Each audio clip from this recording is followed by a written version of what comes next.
के एहसास से अपने आप को फ्री नहीं कर पा रही थी। नव्या वहां से दौड़ती हुई रिसेप्शन पर आई और उसने उस रूम नंबर 991 में रुके उस शख्स की शिकायत करते हुए कहा, मुझे उस शख्स की शिकायत करनी है जो रूम नंबर 991 में रुका हुआ है।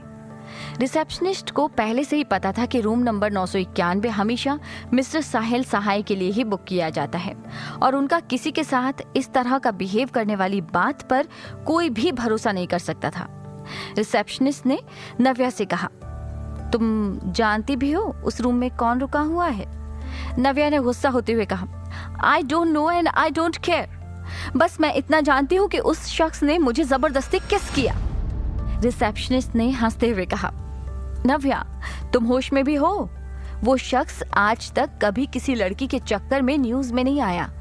पता नहीं कितनी ही लड़कियां उसके ऊपर मरती हैं, लेकिन उन्होंने आज तक किसी को भाव नहीं दिया, तो वो तुझे किस करेंगे? Oh God, ये क्या मजाक है? तुझे तो सच में अपना इलाज कराने की जरूरत है। रिसेप्शनिस्ट नव्या की मजाक उड़ा रही थी, जैसे उसने कोई सपना देख लिया हो, और ये सारी बातें उसके पीछे खड़े होटल के मैनेजर ने सुन ली थी। मैनेजर ने नव्या की तरफ आंखें दिखाते हुए कहा, तुम्हें पता भी है कि तुम किस पर इल्जाम लगा रही हो? वो हमारे होटल के प्रेस्टिजियस क्लाइंट्स में से एक हैं और तुमने तो कल से ही ज्वाइन किया था ना, और आते के साथ ही तुम्हारी शिकायतें शुरू हो गईं। नव्या ने बोलने की कोशिश की तो उल्टा उसे ही डांट कर चुप करा दिया गया। अब तो नव्या ने सोच लिया था कि वो यहाँ अब और काम नहीं करेगी जहाँ उसकी कोई इज्जत नहीं है। नव्या रोते हुए अपने कपड़े चेंज करके बाहर निकल रही थी कि उसके दिमाग में यही आया कि अगर उसने आज कल तक रेंट के पैसे नहीं दिए तो उसको और उसकी फैमिली, जिसमें उसकी बूढ़ी दादी जो कि 75 साल जी चुकी हैं और उसका छोटा भाई जिसकी उम्र अभी सिर्फ 18 साल है, उसकी नौकरी छोड़ने से बेघर हो जाने वाले थे। इसके अलावा उसे अपने भाई की हार्ट सर्जरी भी करवानी थी क्योंकि उसको एक बहुत ही रेयर हार्ट डिजीज थी। अब तो नव्या को अपने सभी सपने ऐसे सपने लग रहे थे जो कभी पूरे नहीं होने वाले थे। वो कभी इन परेशानियों से नहीं उबरने वाली थी और इन सबसे ज्यादा डर तो उसे इस बात का था कि वो अपने भाई को खो देगी। अपने उस इनोसेंट से चेहरे पर परेशानी और दुख लिए नव्या उस होटल से बाहर निकल ही रही थी जब नविका जी की नजर नव्या के उस खूबसूरत इनोसेंट से चेहरे पर पड़ी। पता नहीं क्यों, लेकिन नविका जी को नव्या को देखते ही ऐसे ही लगा कि ये वही है जो उसकी इस मूवी की हीरोइन बन सकती है। नविका जी ने टैक्सी में बैठकर जाती हुई नव्या का अपने ड्राइवर से पीछा करने के लिए कहा। इधर साहिल बेड पर लेटने के थोड़ी देर में ही गहरी नींद में चला गया था। कैलिफोर्निया से लेकर इंडिया तक का उसका सफर काफी लंबा और थका देने वाला था, जिसके बाद उसे अपना बेड याद आ रहा था। लेकिन वो अपनी चाची की वजह से अपने खुद के घर नहीं जा सका था। नव्या अब तक अपने घर के बाहर पहुंच चुकी थी, लेकिन उसका घर जाने का बिल्कुल भी मन नहीं था। बोलती भी क्या वो घर जाकर कि वो जॉब छोड़कर आई है। नव्या टैक्सी से नीचे उतरी ही थी जब नविका की चमचमाती हुई ब्लैक ऑडी कार उसके पास आकर रुकी। नविका ने कार की विंडो का शीशा नीचे करते हुए कहा, ए लड़की सुनो। नव्या ने रुकते हुए थोड़ा विंडो की तरफ झुकते हुए कहा, अगर आप रास्ता पूछना चाहती हैं तो प्लीज किसी और से पूछ लीजिए, मैं इस समय कुछ भी बताने की हालत में नहीं हूँ। इतना कहते हुए नव्या ने अपने कदम आगे ही बढ़ाए थे कि नविका ने एक बार फिर से उसे आवाज दी, ए लड़की सुनो, मैं कोई रास्ता नहीं पूछ रही हूँ, बल्कि तुम्हारे लिए एक जॉब ऑफर लाई हूँ। नव्या ने जैसे ही नविका की वो बात सुनी वो हैरान हो गई। जॉब ऑफर, वो भी खुद से चलकर मेरे पीछे? Not possible. नव्या ने एक बार फिर से नविका की कार की विंडो पर झुकते हुए कहा, आंटी आपको सुबह से कोई नहीं मिला क्या बेवकूफ बनाने के लिए? देखिए, अगर ये कोई प्रैंक है तो मेरे साथ मजाक मत कीजिए, मैं बहुत बुरे मूड में हूँ इस टाइम। नविका को अब थोड़ा गुस्सा आने लगा। उसने नव्या से कहा, लिसन, मेरे पास जॉब ऑफर है जिसे सुनकर तुम अपनी सारी प्रॉब्लम्स भूल जाओगी। I am your fairy godmother. Navya ने नविका की बात सुनने के साथ कहा, मुझे विश्वास नहीं हो रहा। नविका ने आगे बढ़कर कहा, मेरी कार में आकर बैठो, मैं तुम्हें सब बताती हूँ।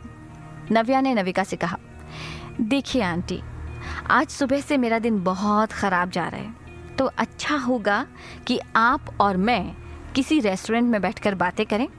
I can't trust anyone, Navika ने चिढ़ते हुए जवाब दिया। पहले तो तुम मुझे आंटी कहना बंद करो, कॉल मी मिसेस सहाय। और अगर तुम मेरे साथ मेरी कार में बैठकर बात नहीं करना चाहती तो नो इशू, हम पास में किसी रेस्टोरेंट में बैठकर बात कर लेते हैं। इतना कहते के साथ ही नविका अपनी उस महंगी कार से बाहर आई और नव्या के पीछे पीछे चलने लगी। उसका तो उस जगह को देखते ही मुंह बन गया, क्योंकि उसके हिसाब से तो वो जगह काफी ज्यादा चीप थी। लेकिन 200 करोड़ के सामने वो कुछ भी परेशानी नहीं महसूस कर रही थी।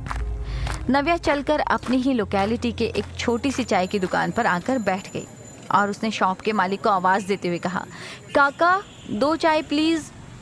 नविका ने मुंह बनाते हुए कहा, I will not take tea. इस पर नव्या ने हल्के से मुस्कुराते हुए कहा, तो आपको कौन ऑफर कर रहा है? This is for me. Navika को नव्या की बातें थोड़ी इंसल्टिंग तो लग रही थी, लेकिन उसने फिर भी अपनी बात को आगे बढ़ाते हुए कहा, मैं चाहती हूँ कि तुम मेरे भतीजे को अपने प्यार के जाल में फंसाओ और उससे शादी कर लो। नव्या ने लगभग खांसते हुए कहा, क्या कहा आपने? प्यार के जाल में फंसाकर शादी करूं? लेकिन ये कैसी इनडिसेंट सी जॉब है? और क्या मैं आपको इस तरह की लड़की लगती हूँ जो ये सब करूंगी? नविका ने नव्या को समझाते हुए कहा, देखो लड़की, कई बार कुछ ऐसे काम मजबूरी में करने पड़ते हैं जो आप नहीं करना चाहते, और मैं तुम्हें इसके अच्छे खासे पैसे दूंगी। नव्या ने चौंकते हुए पूछा, उस शख्स से आपका ऐसा क्या बैर है जो आप मुझे पैसे देकर उसे धोखा देने के लिए बोल रही हैं? नविका ने बड़ी शांति से जवाब दिया, बैर नहीं है। जैसे तुम्हें जॉब की जरूरत है, वैसे ही मुझे भी 200 करोड़ की जरूरत है। तुम्हारी शादी के बाद जो 200 करोड़ लीगली तुम्हारे नाम हो जाएंगे, वो तुम्हें मुझे देने हैं, और उसके बाद तुम उसकी लाइफ से चली जाओगी। नव्या तो जैसे शॉक हो गई इतने पैसे सुनकर। उसने नविका से कहा, लेकिन आपको मेरे ऊपर इतना भरोसा कैसे है कि मैं कोई बेईमानी नहीं करूंगी इस डील में? हो सकता है कि मैं आपको वो पैसे ना दूं। नविका ने हंसते हुए कहा, अगर तुम ईमानदार नहीं होती तो वो जॉब ऐसे छोड़कर नहीं आती। मुझे वहां के स्टाफ से पता चला कि तुमने अपने प्राइड के लिए वो जॉब छोड़ी, तो इतना तो भरोसा मैं तुम पर कर ही सकती हूँ। वैसे तुम्हें इस काम के लिए पूरे 5 करोड़ देने वाली हूँ, जो मुझे लगता है कि तुम्हारी सारी परेशानियां दूर कर देगा। नव्या तो सुनकर बुरी तरह से हैरान थी, लेकिन अंदर से उसका दिल किसी को इस तरह से धोखा देने के लिए गंवारा नहीं था। लेकिन फिर उसके सामने उसके भाई का चेहरा घूमने लगा। वो अपने भाई को किसी भी कीमत पर खो नहीं सकती थी। नव्या ने आगे पूछा, तो आखिर कौन है वो शख्स जिसके साथ मुझे ये सब करना है? नविका ने नव्या से कहा, तुम्हें जल्दी पता चल जाएगा। वो मेरा भतीजा है। इससे ज्यादा कोई डिटेल्स नहीं मिलेंगी तुम्हें इस समय। बाकी जब देखोगी तब समझ जाओगी। अब मैं कुछ जुगाड़ करती हूँ तुम्हें उसकी कंपनी में प्लेस करवाने के लिए। तुम ज्यादा से ज्यादा टाइम उसके साथ रहोगी तो वो जल्दी से तुम्हारे प्यार में पड़ जाएगा, तुम्हारे इस मासूम से चेहरे को देखकर। नव्या ने अपनी सहमति तो दे दी थी, लेकिन उससे कोई खुशी नहीं हो रही थी यूं इस तरह किसी को धोखा देने की सोचकर। नविका ने नव्या से आगे कहा, चलो अपना नंबर मुझे दो, मैं तुम्हें कांटेक्ट करूंगी और बताऊंगी कि कब क्या करना है। और हाँ, आज शाम तक डील की आधी रकम तुम्हारे घर पहुंच जाएगी। इतना कहने के बाद नविका वहां से उठकर जाने लगी। नव्या ने इस डील के लिए हाँ तो कर दी थी, लेकिन अभी भी उसका दिमाग किसी को धोखा देने के बारे में सोच नहीं पा रहा था। उसने कभी अपनी जिंदगी में किसी को इस तरह से धोखा नहीं दिया था, लेकिन वो खुद भी मजबूर थी। नविका के चले जाने के बाद अब नव्या अपने घर वापस आई और घर में एंटर होते ही वो सीधे अपने रूम में चली गई। इस समय वो किसी को भी फेस नहीं करना चाहती थी। इधर नविका अपने घर वापस आ गई उसके हिसाब से नव्या एकदम परफेक्ट लड़की थी इस काम के लिए, लेकिन ऐसे ही वो उसे साहिल के सामने नहीं भेज सकती थी। अभी तो नव्या को साहिल की पसंद के हिसाब से ढलना बाकी था। और सबसे बड़ी बात ये थी कि कैसे नव्या को साहिल की लाइफ में प्लान किया जाए।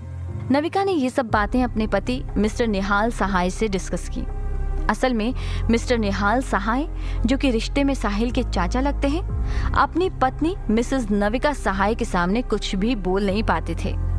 उन्होंने नविका की हाँ में हाँ मिलाते हुए कहा, मुझे लगता है कि तुमने जो भी सोचा है एकदम सही सोचा है। साहिल को शादी के बंधन में बांधने के लिए हमारे पास इसके अलावा और कोई ऑप्शन नहीं बचा।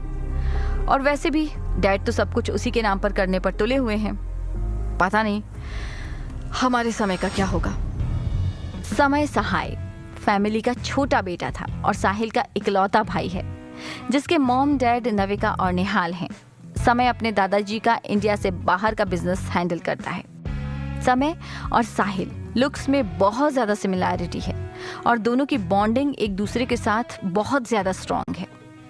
नविका ने निहाल को सब कुछ समझाया कि आखिर वो क्या प्लान कर रही है, लेकिन सवाल फिर वही था कि नव्या को साहिल की कंपनी में कैसे प्लान किया जाए। अब तक नविका ने एक 2.5 करोड़ का चेक नव्या के घर भिजवा दिया था। नव्या की तो जैसे सभी परेशानियां दूर हो गई थी उन पैसों से, लेकिन इसके पीछे का टास्क अभी बाकी था। नविका जी ने साहिल की कंपनी के HR डिपार्टमेंट को कॉल करके साहिल की पर्सनल असिस्टेंट की पोस्ट को वेकेंट करने के लिए कहा। नविका जी को वहां सब लोग अच्छे से जानते थे, तो उनकी बात को कोई काट नहीं सकता था। साहिल की करंट असिस्टेंट नेहा को साहिल के HR डिपार्टमेंट से एक अच्छी खासी रकम ऑफर की गई उस पोस्ट को छोड़ने के लिए, ताकि वो जगह नव्या को ऑफर की जा सके।